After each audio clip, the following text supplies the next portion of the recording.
like battered woman humor. I get to follow that, yeah. Sweet. How you guys feeling out there? There's alcohol there. I mean, if there's not a woo-woo or like a thrown ashtray. Over here, But we're getting real quick. What is with the rave drinks? I mean, have you guys been up for a couple days dancing? Like, I've never seen Pendleton like that before. Like, oh, we get it from Chernobyl, it's cheap. Dude, I want to eat mushrooms and just hang out in this room with the lights off. We do that later, though. Real funny, real quick. When Jacob and Don and I were coming up here today, we stopped off at a little gas station because we had to take a pee. And we go in there, and Jacob comes out, he's laughing. He's like, I just wrote a joke. And I really laid on me. He's like, well, I was in there, I was taking a piss. I felt like this iron stare from the guy standing to my right. So I kind of do one of those, look over, and the dude is just not even trying to hide. He's just like, wow. And I was like, was it like a menacing stare? Was it like a stare of adoration? Like, that's a good cock right there. I'll shake your hand and wash your hand first, and then I'll shake it. But he's just like, that was just really weird. I'm like, what about this? What if, for a second, just think outside that box, what if this guy was actually like a dermatologist, and he saw that there was a wart somewhere in the junk area, and he wasn't trying to be sexual, he was trying to save your life, bro.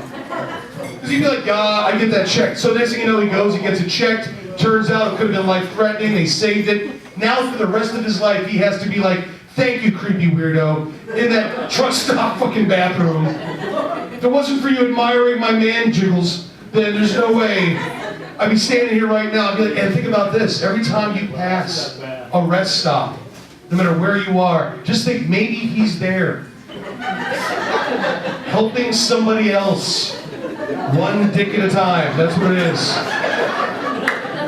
But also be a great sitcom too, by the way, starring Jacob as the awkward neighbor who's like constantly like, I'm gonna go try these pants on. Oh, there's a camera crew here. That's weird. I've been in your town for like, I don't know, a couple hours, and I've already come to a realization that I couldn't live here. Not anything bad, it's like, you've got too much fun shit for me to get drunk and climb.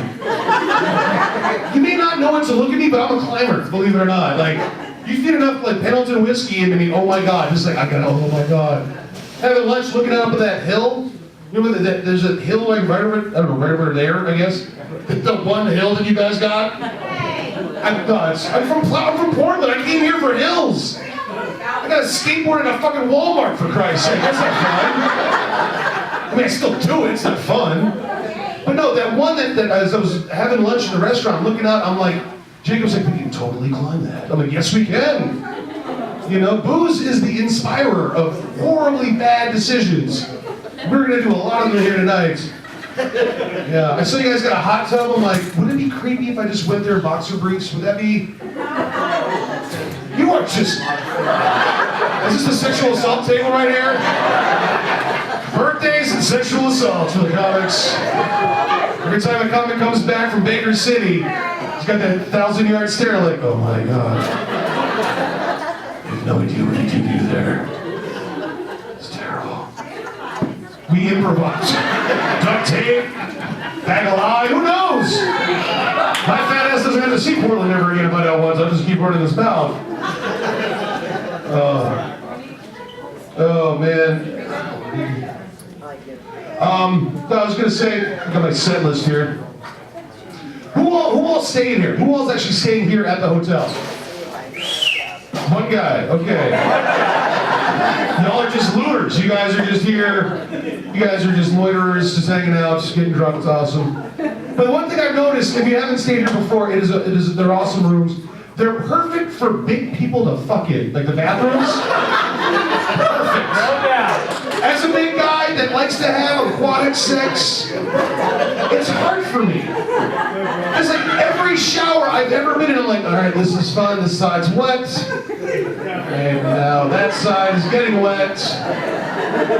And on that side, and on that side. I got a lot of nooks, got a lot of crannies. This is like an English muffin hot mess sandwich that you're looking at right here. But it's awesome, they've got those, they have the shower curtains that bow out. So it's oh my god, that's like heaven for me. I'm like spinning around in the shower. I'm Like, I wish somebody could see me right now. No, I don't. No, really. Because this body naked is a lot like Sasquatch. You hear the rumors, you don't want to come face to face with the furry reality. It's the God's honest truth. So I'm standing outside back in Portland, and I'm smoking a cigarette. It's a horrible, horrible habit, and it's expensive. But I look so fucking cool doing it! Oh my god! It's just me kind of like hanging out in front of like an elementary school, like, I don't even have any fucking kids. Just showing off. But I swear to God, I was actually in front of a bar, is where I was. I was drinking in a bar, I was outside smoking a cigarette, like 2 in the afternoon, like you do, you know. And this kid walks up, and when I say kid, I mean like 13, maybe 14 at the most. And he comes up and he's got a Juggalo hat on, and like a tap-out t-shirt. And I'm thinking, fucking future of America, right there. That's who we gotta look forward to. Again, you know, is it for me? Is that you or me? Let me answer it. Oh, let me answer it. Oh, that'd be awesome. Let me answer it. Let me answer it. Hello? Yeah, it's Todd. How's it going? What do you need? I'm a comedian. He's at a show, and I heard his phone go off. I'm like, oh, let me answer it. Do you want any child brides, or drugs, or guns, or whatever? Wow, you're up for it. Tell me this is your boss. Tell me this would be too cool. This guy was your boss. Who? He's looking for graveyard overtime today. What do you think? Okay. He says it's totally fine. He says, actually, give yourself a raise. You've been working really fucking hard, and we've noticed that now's the time that you finally get your fucking due. Okay? Well, what do you do for a living, if you don't mind me asking? I don't mean to interrupt, but what do you do for a living? We're in big trouble now. You retired? Wait, so you want graveyard overtime and you're retired? I was gonna say, I'm not sure you understand how retired works. Gotcha, okay. You too, my friend. I'll talk to you soon. Okay, I can't repeat what he said at the end there. A lot of racial slurs that he threw at me at the end. Goddamn Puerto Ricans! There we go. Yeah, that might be a good idea. If anybody else is going to go, please, I'm available all night. If I'm walking past your room, I hear it go off like tick, tick, tick. I can answer that for you. Oh, God. So anyway, I'm standing out, and like this little kid comes up to me, and he asks me, he's like, hey, bro, yo, bro, which is my favorite way to be addressed. Yo, bro, can I buy a cigarette off of you? I'm like, God damn it. Because I mean, I remember I started smoking when I was 11.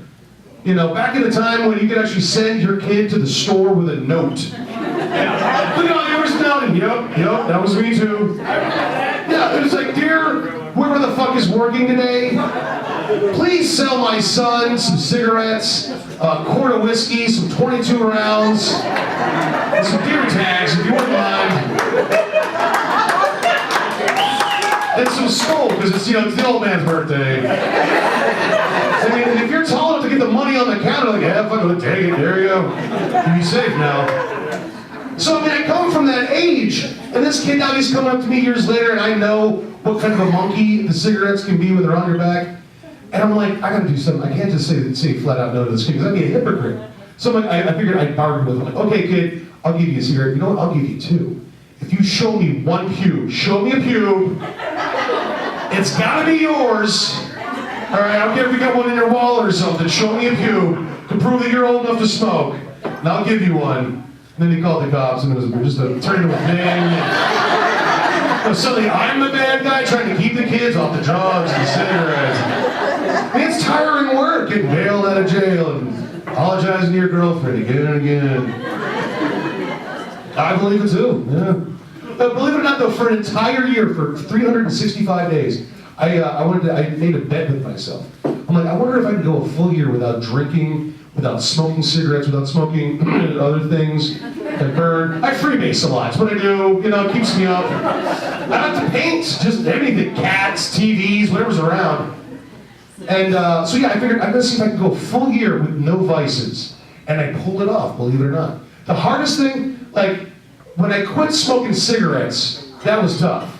Because I'll be honest with you, at a certain point, my body was giving me these signs, like, it's time for you to wean off these things, bro, because I wasn't enjoying them anymore. Look at me, right now, I am sweating standing still.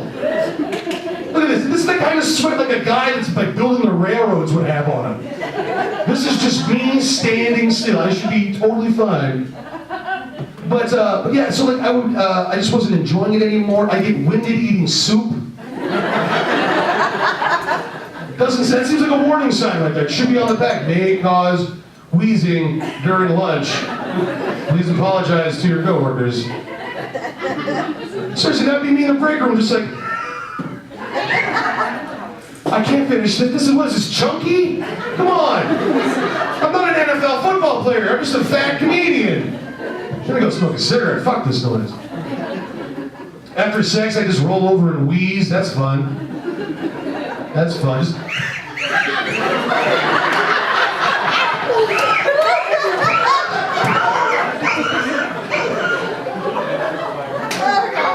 That's what every mom wants for their daughter. It's like, you know, Veronica, one day you'll be a full-grown woman. And I sure hope to God, if there is just God in heaven, you will go with a man who sounds like a broken washing machine when he's trying to rail you. Because I'm romantic, it's what it is. I'm romantic. Just a simple man.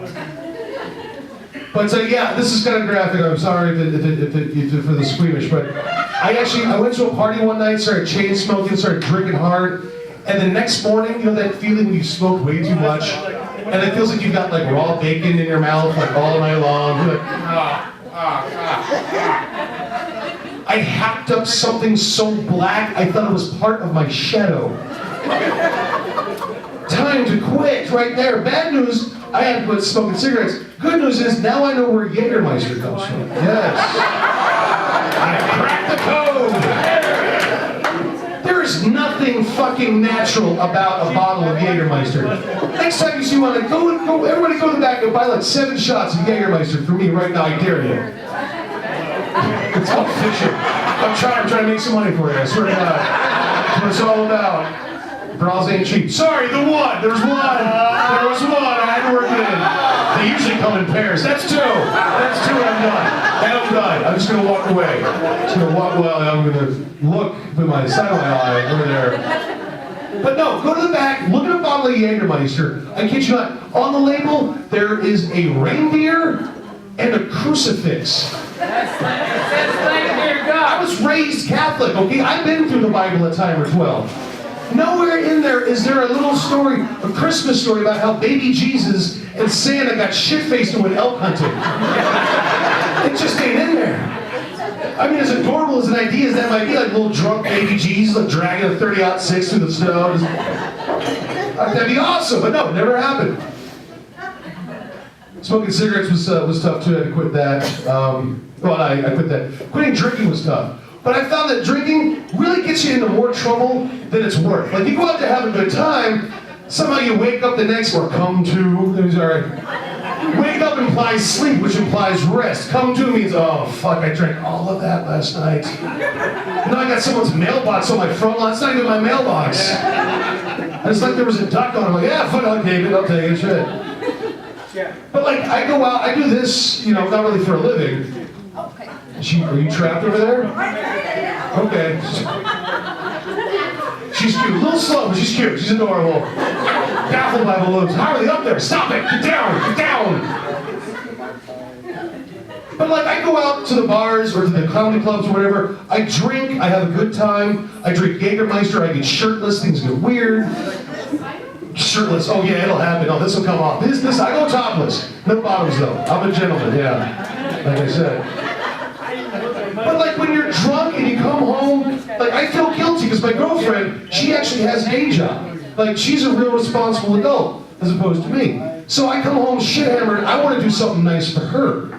So I get so drunk that I want to do some laundry. Because what woman doesn't love a man who does laundry? Problem is, when you're drunk, if you do laundry, you just start with everything that you're wearing. Everything, shirt, shoes, coat, keys, phone, throw it in there. It's a bad idea. Also, I'd be like, I'll do the dishes. I'll do the dishes. Here's the thing, if you're so drunk that doing dishes sounds like a good idea, go the fuck to bed. Just fucking go, just tap out. Just go. Just choke yourself out, go to sleep. Because it is so much better to wake up in the morning and break $40 worth of shit than it is to wake up in the morning and discover $40 worth of broken shit. Like, oh, my fucking Thundercat plates, damn it! Those are gonna go up in value, hopefully. I kind of like being this level of fat because I can always just lift my beer up by just putting it here. And this is great. Like I'm working on so I can actually put spices right across there, like a little shelf. So the restaurant is like, I want some tarragon. Oh, there, thank you. Weird. But also cilantro, you know, it's a gentleman's spice. But like when I quit smoking weed, that was tough for me. Really, smoking weed was one of my favorite things. I was so good at it. I was so good at smoking weed. But I realized that I'd done just about everything there is to do with marijuana. You know, I'd smoked it, I consumed it as a pill, as an oil. You know, I did 6-footers, Mad Hatters, I vaporized. You know, I did like 0 gravity bong hits. You know what a 0 gravity bong is? This guy, there's a laugh of the knowing right over there. Oh, yeah. What you do is you take a 2-liter bottle, you lop off the bottom, you take an empty bread bag, you tape it to the bottom, you fill it through, you smoke it, you light it from one end, and you pull. It's like a gravity bong with no water. So, long story short, I did everything there was to do. I put weed in me every way possible that a human being can do that. And what did it get me? In the long run, what did it really get me? Stone! Yes. I think. I grew up on the East Coast. That's where weed goes to die. Seriously. The East Coast for marijuana is like Florida. Like, it's just a retirement home of old bags that are like brown and seedy. Looks like a healthy plant, ate that bud and shat it out. And I'm paying $50 a day for it. But really, like, after all said and done, what did smoking all that weed get me? I once got so high at a party, I lost a lit cigarette in my other fucking hand. I wish that was a joke. I really do. Because then I could see my kids again. That would be fantastic. I'm kidding. I don't have any kids. Smoke so many seeds, I'm sterile. I shoot IOUs when I come.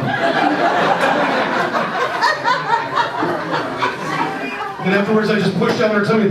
Confetti! Yay. That was gross. You guys are sick. You guys need help. Like, I was really hoping that was not going to work. I don't even want to know what that's about. Apparently, I did it one time, that was it. So I got a girlfriend. I know you guys would not have bet money on that horse either. That's fine. But I got a girlfriend, and what I realized is when you find somebody in your life, something special to you, someone that you want to bring in and share the scare and the fear of a financial future, you bring them into your house, your heart, your home, sooner or later, they're going to get farted on. It's going to happen. It is going to happen. Tonight, if not one of you, it's like a murder mystery. Someone in this room will be farted on before the night is over. We're here. Yep, there he is. There he is. Stopping up for 3rd meal, 4th meal, whatever. Oh my God. So, here, I'll paint you the scene. I farted on my girlfriend recently. It was her fault. It was her fault. We realize that now. I'll paint you the picture. We went out to eat. I think it was like, I'll just say a Taco Tuesday, right? Give me two of those bad boys. And like, I got home and I'm just like, I've got just my distended belly of like fried meat and grease and cheese and salsa. And I'm laying on my side like a pregnant woman, you know, because there's just so much in there. So if I lay on my stomach, it would ooze out through my pores and just slide off the bed. That's not fun. So I'm just like laying there, I'm gestating, I'm like falling asleep. And my girlfriend comes in, she sees me laying there, she's like, oh, look at him. He's gonna sleep so well tonight. You know, he only had 18 beers? Yeah, only 18. He's gonna sleep so well. So she goes into the bathroom, and ladies, we have no fucking clue what you do just to get ready for bed. You're laying still for 8 hours. You don't have to do anything. anything, that door to the bathroom closes, I won't see her again for a year. It's like solid, I hear like power tools and like, wild animal sounds. It's like, what is going on in there? And I'm convinced every woman will consume about like an ounce of liquid nitrogen and drop their core body temperature down to like -5 degrees Kelvin. Because y'all just want to spoon with us. We're just generators of heat. When we first started sleeping together, she's like, I love sleeping next to you. You're my little teddy bear. You're my little radiator. Yeah, and you are the grim specter of death, lady. I love you, I do, but when the ghost of Christmas past wants to spoon with me, that's not fun anymore. Just sucking my heat out like Rogue from the X-Men.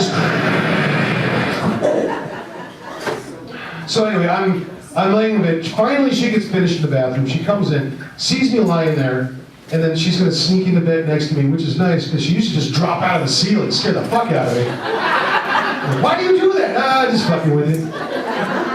Poop the bed twice. Guess what? That never happens again.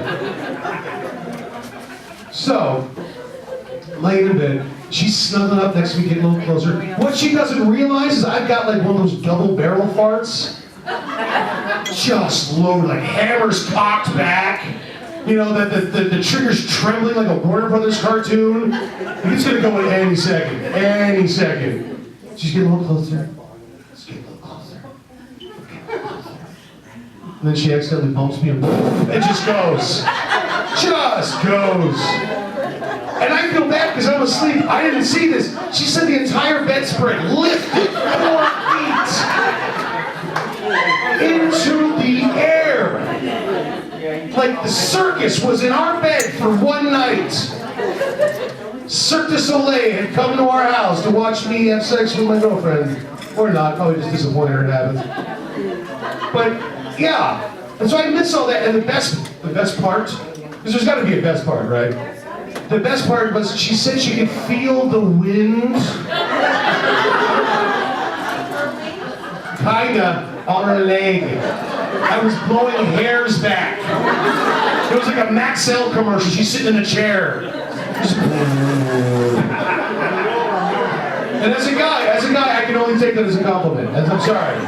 It's how I am programmed. There's a motivational poster out there. I'm sure we've all seen it. And it hangs in our headliner, he's my good friend Don. It hangs in his bathroom, and it reads as follows. I'm sure we've all seen it. It says, work like you don't need the money. Love, you guys, love. Like you've never been hurt. Never been hurt before. And dance like no one's watching. First off, this is the worst goddamn advice one human could give to another. There's nothing redeemable about these. Like, this is like chicken shit for the soul. Someone should put that in a book. And be like, never do these 3 things. Let's break it down John Madden style, shall we? First off, work like you don't need the money. Right there, poster trying to get you fired from your job.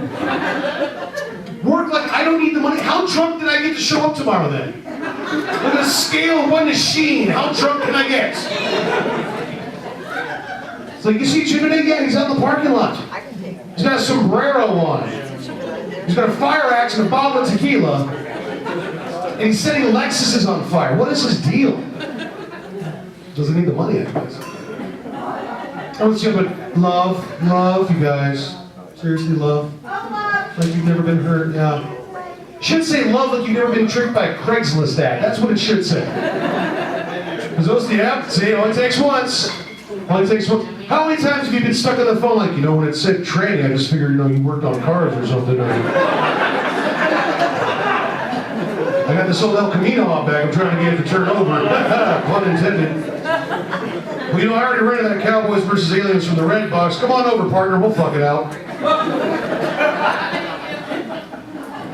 But for the record, Carl is a very nice lady. So you know. Happened one time. But what's the last one? Dance. Like no one is watching. People did. People used to dance all the time. They would dance. There was a point in time You don't want to sleep. when you would have a feeling of joy come over you that was so incredible that you couldn't verbalize. You could just dance it out of you. And then one day, here in the age of modern technology, someone somewhere, some evil creature, created that horrible, horrible website. What's it called? YouTube. Fuck that guy. Fuck him in his ear so he can hear me coming. Fuck that guy. Or gal. I'm not leaving anybody off the hook. Because what happens now? You're walking down the street, it's fucking icy out over here, you're walking past, you know, the Chamber of Commerce or whatever, you slip on some black ice, you break your ass, somebody gets a video of that shit, guess what? Now people are watching 1, 2, 17 million times. It sucks. You remember, there was a kid, this is one of the first videos that ever went viral. This kid, he was like, he's in his garage, and he's got a double-ended lightsaber, and he's listening to the music from the Star Wars movies, and he's got this and he's kicking his big fat ham hockey legs up in the air. He's fighting the Empire and whipping his lightsaber around. He was in such a moment of immense joy. He thought he was a Jedi. He had to dance it out. He also thought he was alone. No, because there's his brother with a camcorder like, oh, you are never getting fucking laid, ever. Ever. You are bachelor repellent at this point. Can we stream this? Are we streaming right now? The sad truth is, you know whatever happened to that sad, fat little Jedi? You know what happened to him? Right here. Fuck you. You guys are dicks. You know, there is some redeemable quality to those sayings. You just gotta scramble them up. It should read, work like you've never been hurt. Because what happens, you're at work. You're at work, you get hurt, gotta take a piss test, boom, bye, see you later. Won't be like daytime TV. What's the other one? Love like no one's watching.